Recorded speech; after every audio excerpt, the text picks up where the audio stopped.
cirugía que la vamos a ver más adelante. Entonces, el paciente recibe una cortadura, por ahí ingresan las esporas. Estas esporas tienen como objetivo llegar a sistema nervioso central, ya sea por vía linfática o por vía sanguínea, por cualquiera de los dos. ¿Sí? Entonces, ¿y cuál es su objetivo? Es bloquear el impulso nervioso que hace el...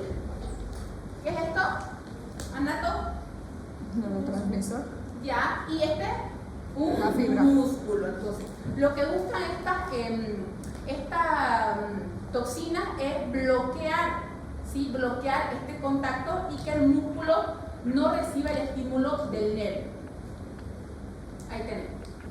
Entonces, aquí tenemos el gluteo tetani, que produce la tetanospasmina y la tetanolicina, que tienen como acción inhibir la transmisión nerviosa, ¿sí? Y la bloquean, o sea, bloquean los canales donde se libera la excitación para que responda el músculo.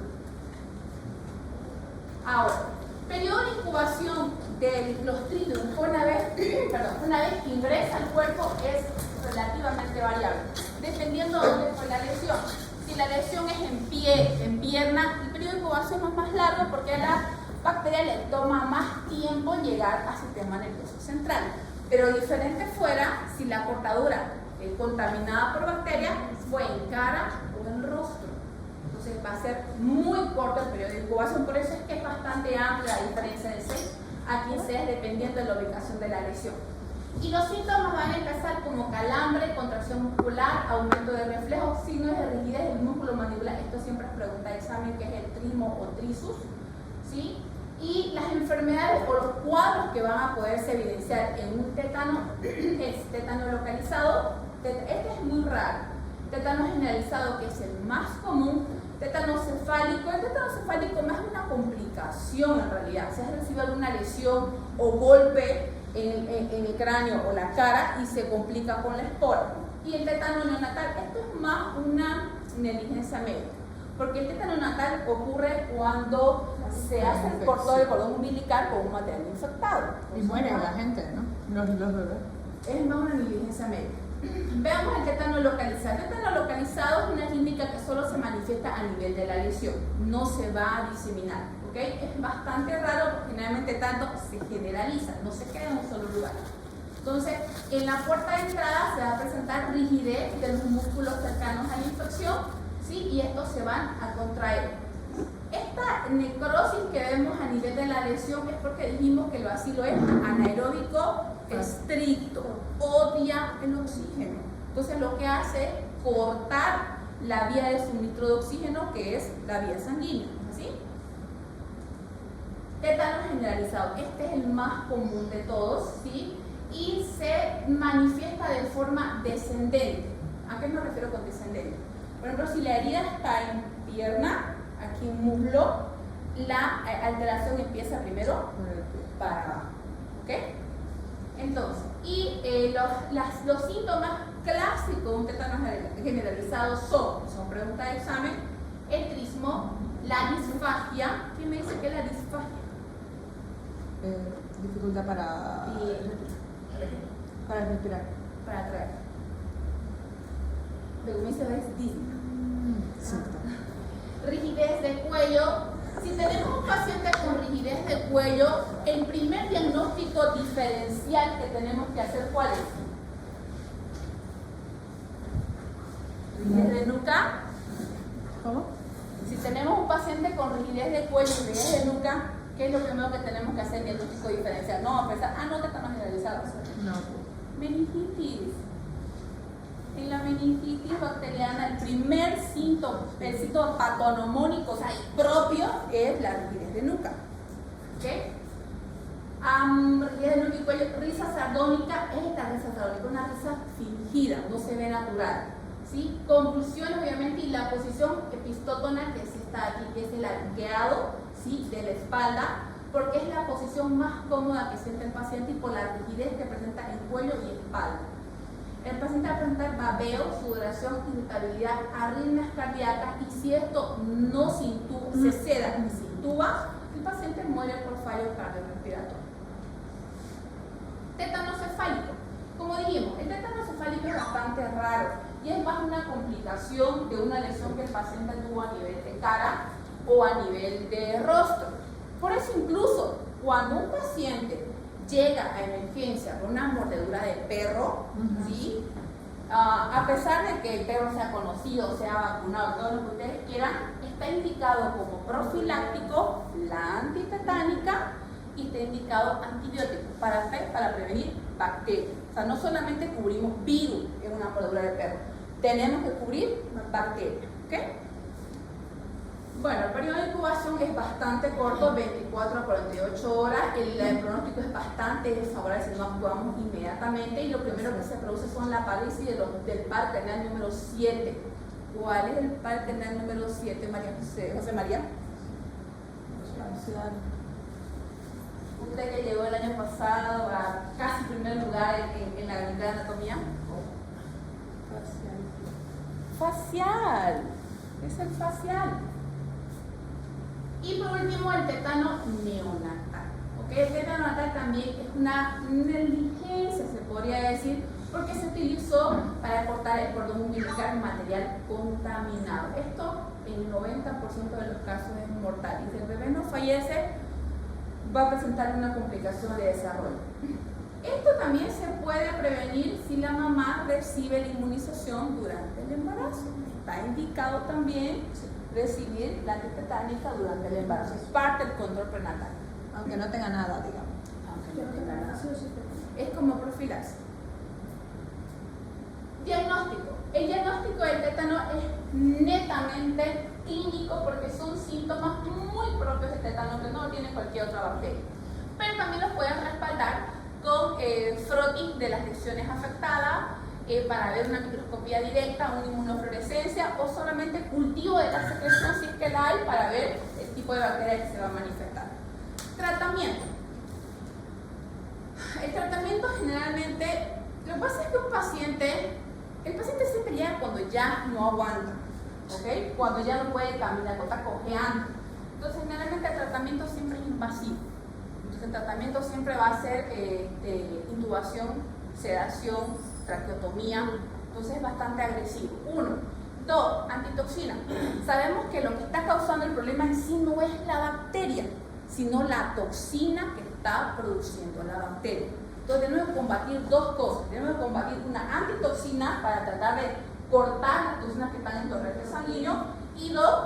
Combatir la bacteria con penicilina o metronidazol, que son los medicamentos de elección. Por dos lados combatimos. Otro paciente se puede morir en cualquier acto por paro cardiorrespiratorio. Tenemos que combatir por los dos lados.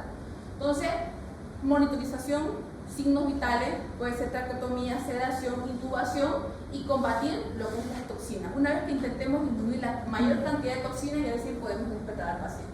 Profe, pero es intubación porque no puede tragar. Por la disfagia. Y si no tiene eso y no le cuesta nada, no se lo intuba. O sí va a tener.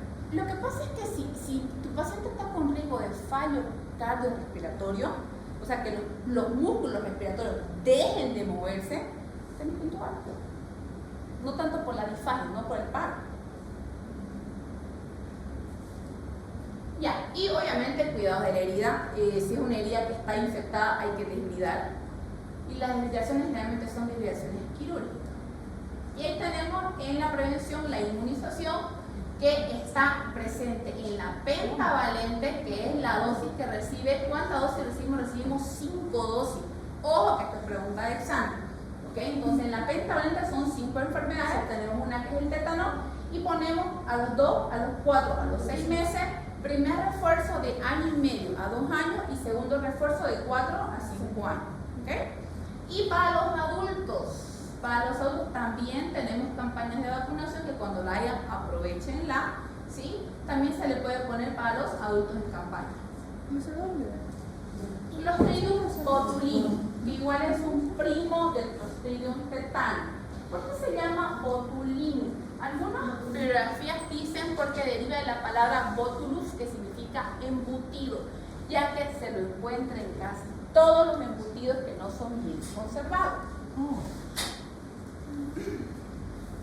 Igual, causante de botulismo, presenta diferentes subtipos de antígenos. Los antígenos se pueden clasificar según la letra de la A a la G.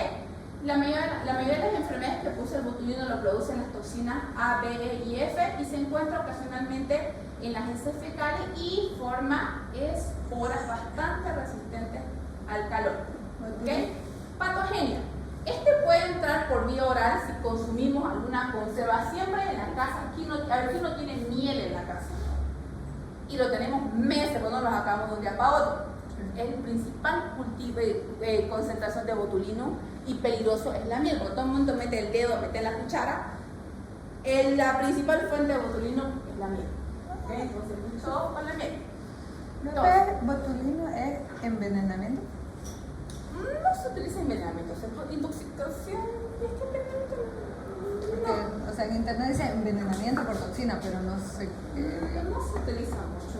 Tal vez una transgresión, se podría decir. Pero es más como intoxicación, entonces. Sí, porque este producen también toxinas al igual que el otro. Lo que pasa es que se dice intoxicación por la producción de toxina. Ya, este puede ingresar por dos vías. Puede ingresar al igual que el tétano por una herida expuesta o puede entrar por vía oral, que esa es la más común de todos. Igual que el tétano, su objetivo es llegar a linfa, a sangre, liberar sus toxinas, ¿sí? Pero este tiene una acción distinta. Estas toxinas no inhiben, no se interponen en la conexión de músculo y nervio, sino que actúan sobre el nervio evitando que éste libere acetilcolina. Como ustedes saben, la acetilcolina es una enzima que produce la excitabilidad, ¿sí? Y la contracción muscular. Si no hay esa contracción muscular, ¿cómo va a estar el músculo? Flácido. ¿Ok?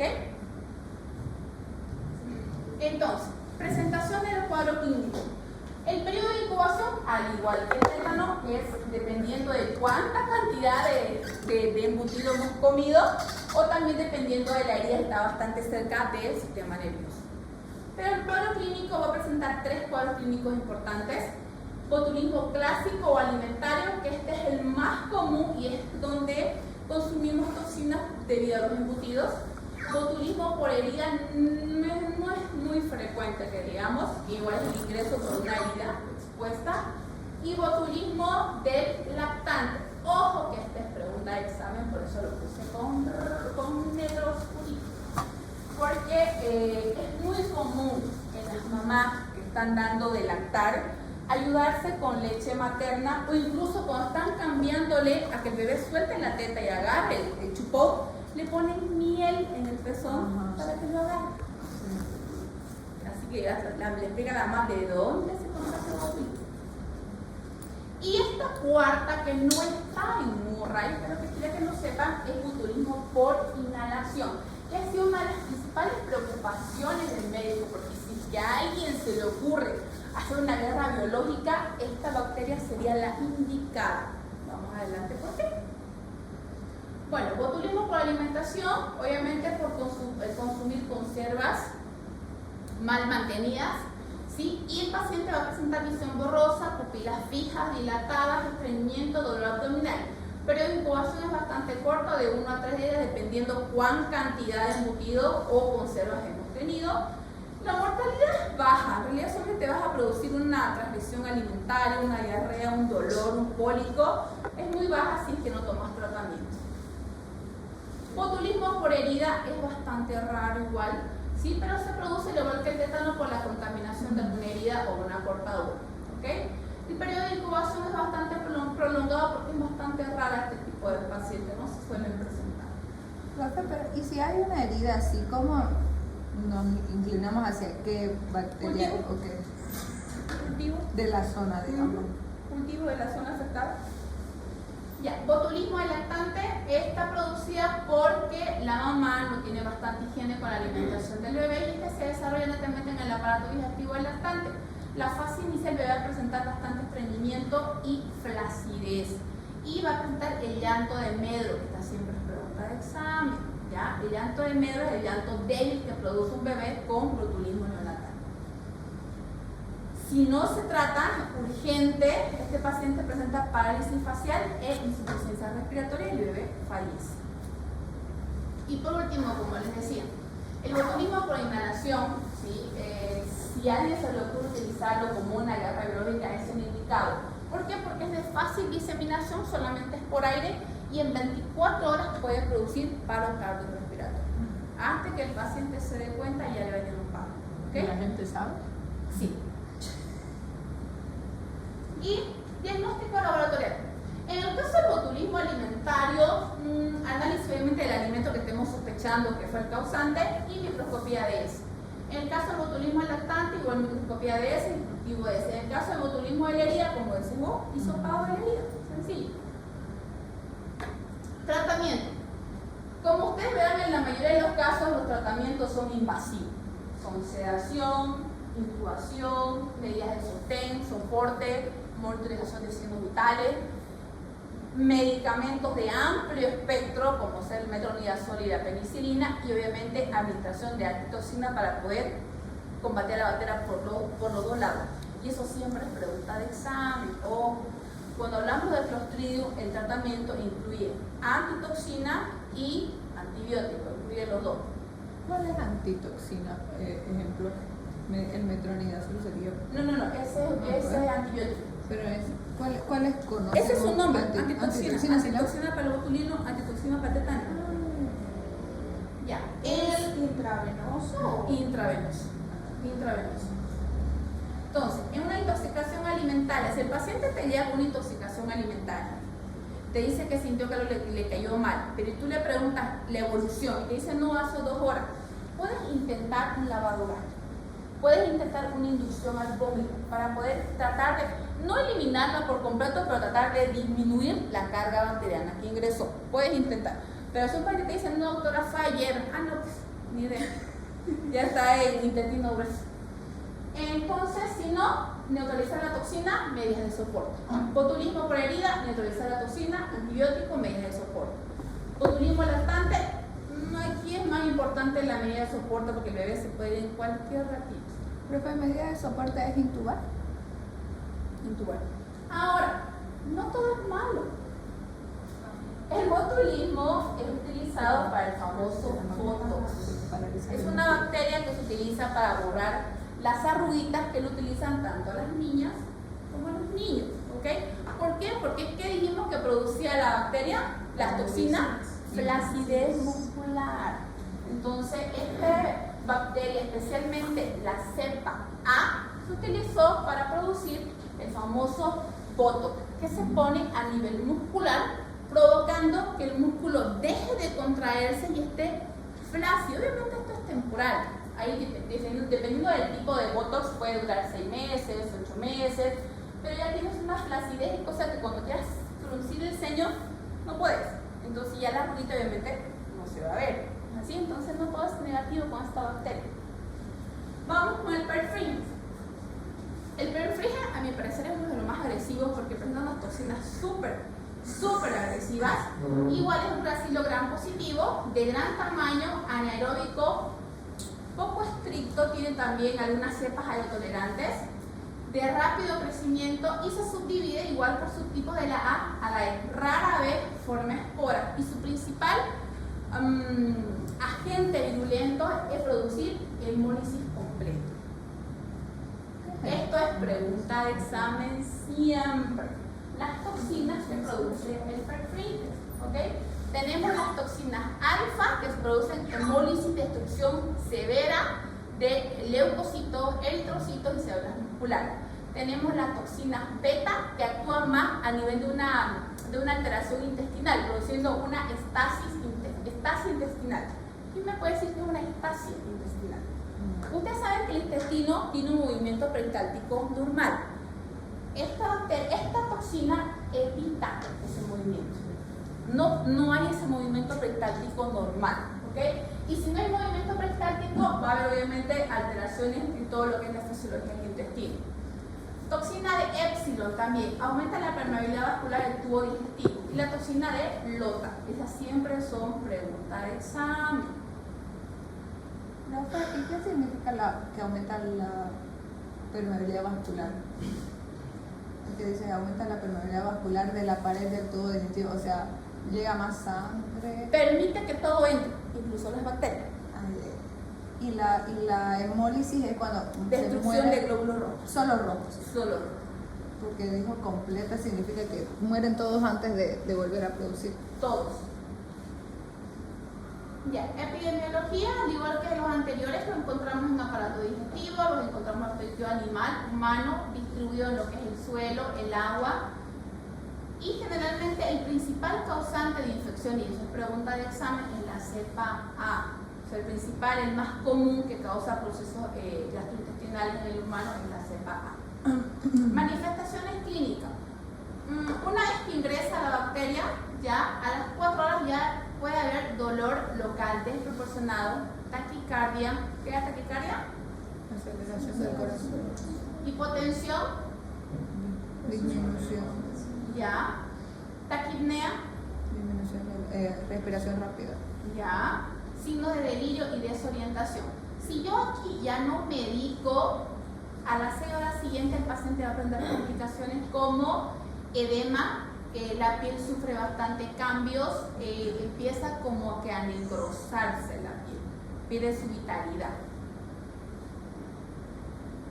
Entonces, los cuadros clínicos que se pueden ver con el perfringes son gangrena gaseosa, celulitis anaeróbica, miositis. ¿Qué es miositis?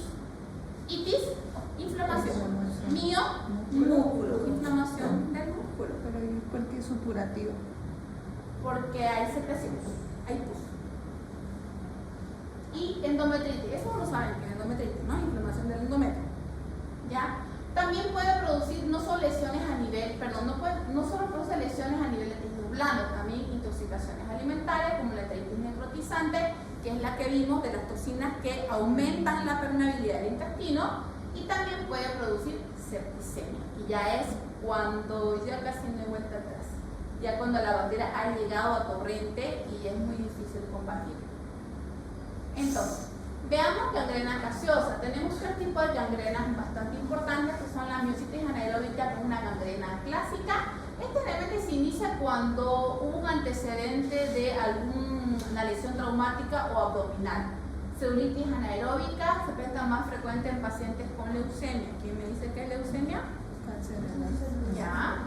Y tenemos también la sepsis puerperal. Esta más es común en una negligencia en parto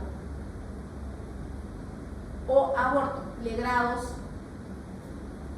Ya, ahí tenemos. Ese es el objetivo de la bacteria: eliminar totalmente la vitalidad de la estructura para poder diseminarse y poder multiplicarse.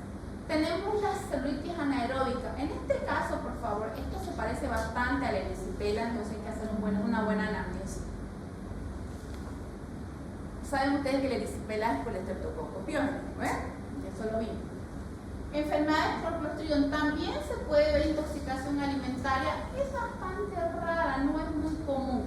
Y también las enteritis necrotizantes, esta sí es bastante común, es una complicación de la intoxicación. Si aquí no hacemos nada de intoxicación, entonces evoluciona a una enteritis necrotizante. ¿Qué quiere decir?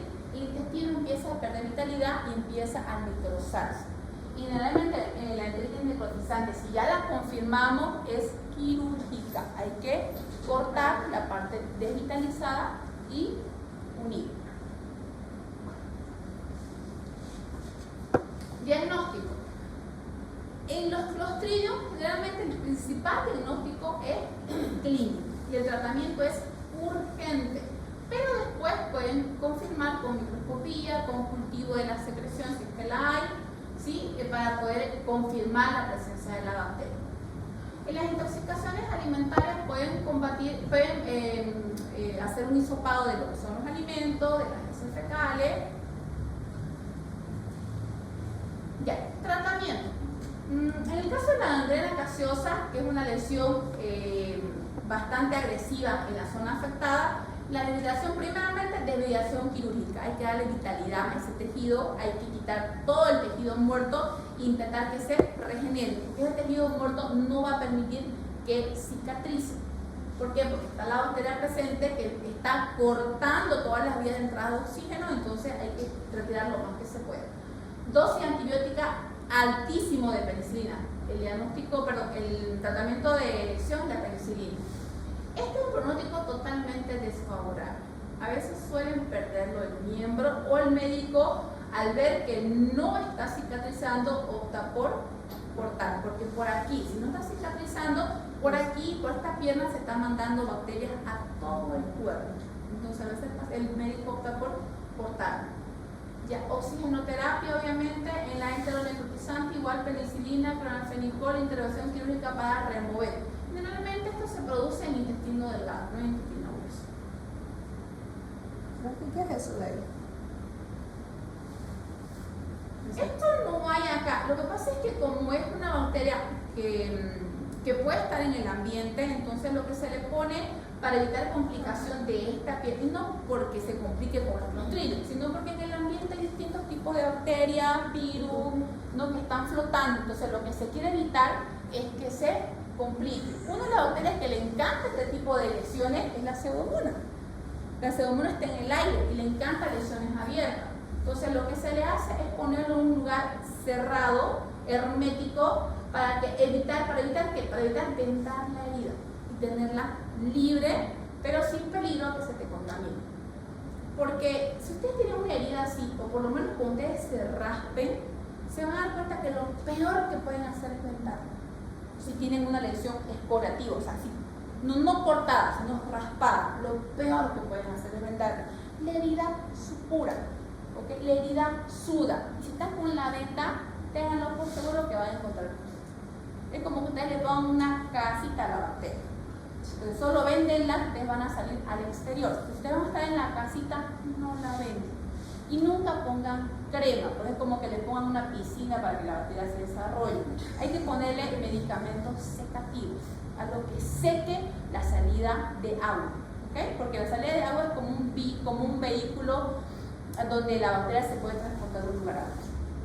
En este tipo de lesión, voy aclarando, en este tipo de lesión, cuando no son heridas profundas, son superficiales, hay pérdida del epitelio, que sabemos que el epitelio es la principal barrera de defensa de la piel, ¿no? Es la de elección. La rifamicina o rifampicina es la de elección porque es un antibiótico bastante potente, es secativo y es parecido al alcohol yodado. Si no tenemos rifampicina, alcohol yodado. O si no, agua oxigenada, porque dijimos que la bacteria no tolera el oxígeno. Entonces, con una agua oxigenada que cure 2 veces al día, más que suficiente. Ya, entonces, hasta ahí, en teoría, es Clostridium. Según el avance, no entra difícil, ¿ya? No entra, pero está en Murray también difícil. Es otro hermano del tétano, del perfringe y del botulismo, causante de un cuadro muy conocido llamado colitis pseudomembranosa. Produce alteraciones a nivel intestinal, como ser diarrea bastante profusa, y hay que hacer un buen diagnóstico diferencial porque tenemos bastantes bacterias que producen alteraciones intestinales. ¿Ya? Es un anaeróbico esporulado gram positivo, produce toxinas igual, que actúan más a nivel intestinal, más que a nivel de piel. Tenemos la toxina A, que produce acumulación de líquido en el intestino, y tenemos la toxina B, ¿sí?, que es una acción más citotóxica, más agresiva. Diagnóstico, casi siempre es asintomático, se confunde con procesos gastrointestinales. Sería lo ideal un cultivo para encontrarlo, es difícil. Complicaciones importantes: si no hacemos nada a nivel intestinal, puede haber perforaciones intestinales, perforaciones fecales, sepsis, ¿sí? Y este es más de contaminación hospitalaria. Si empezamos con esta sintomatología estando internados en el hospital, podemos sospechar de Clostridium difficile. Claro, porque están alimentados correctamente. Exactamente.